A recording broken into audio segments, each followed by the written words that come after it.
Kota tanpa buku. Pernahkah kau ke toko buku, perpustakaan, atau taman bacaan?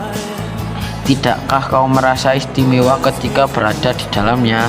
Di sekelilingmu ada berbagai tokoh dari dunia nyata dan khayal, tempat yang pernah kau kunjungi dan yang belum. Informasi dan cerita dari masa lalu, masa kini, dan masa depan, semua terpadu, semua berada dalam genggamanmu. Saat berada di antara buku, tidakkah kau merasa menjadi raja dan ratu? Ruang dan waktu seolah menyatu tanpa batas. Kau bisa terbang melintasi sekat negara dan melewati berbagai zaman. Kau bisa menyelam ke dalam samudra, melayang di angkasa, bercanda dengan aneka satwa, dan berkenah di tengah padatnya kota. Juga di rimba raya. Kau tahu, buku adalah jendela dunia, kunci pengetahuan dan pintu wawasan. Mohatta yang proklamator berkata, aku rela dipenjara asalkan bersama buku, karena dengan buku aku bebas. Melalui buku, manusia terbebas dari ketidaktahuan. Tempat-tempat yang dipenuhi buku adalah harapan berkembangnya pengetahuan dan wawasan. Apa jadinya jika kota tanpa buku? Pantaskah dia disebut kota? Di kota itu mungkin kabar datang dari sumber lain, dari koran, televisi, atau internet. Mungkin informasi dan cerita datang dari cerita nenek moyang, bagai dongeng-dongeng sebelum tidur.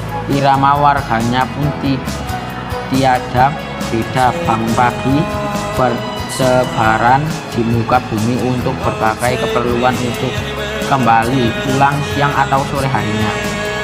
Setelah itu mereka berangkat tidur dan memulai lagi hari berikutnya. Semua serupa.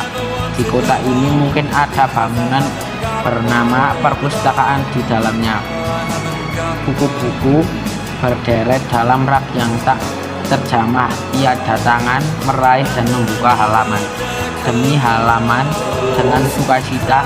Mungkin juga ada tumpukan buku di sudut-sudut sekolah yang sepi dan berdebu, jarang dikunjungi, jarang dibaca. Buku-buku di sana teronggok tanpa nyawa. Bagaimana dengan kotamu? Mungkin kau tinggal di tengah kota yang megah, atau gang sempit di desa terpencil, di sisi pesisir, atau di kaki gunung. Adakah perpustakaan, taman bacaan, atau toko buku di dekat rumahmu? Jika ada, apakah tempat itu menjadi wadah berkumpulnya anak-anak dan warga, menjadi pusat berkembangnya wawasan dan pengetahuan, atau hanya menjadi pajangan? Maukah kau menjadi orang yang menghidupkannya?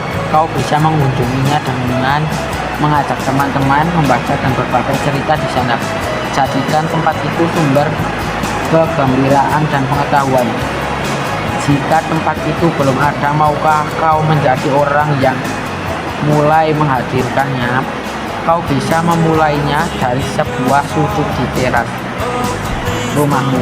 Ajakan teman-temanmu memulai langkah baru. Jangan biarkan waktu berlalu tanpa buku. Siapapun dirimu, bersahabatlah dengan buku. Dia akan menjadi teman setia sepanjang waktu.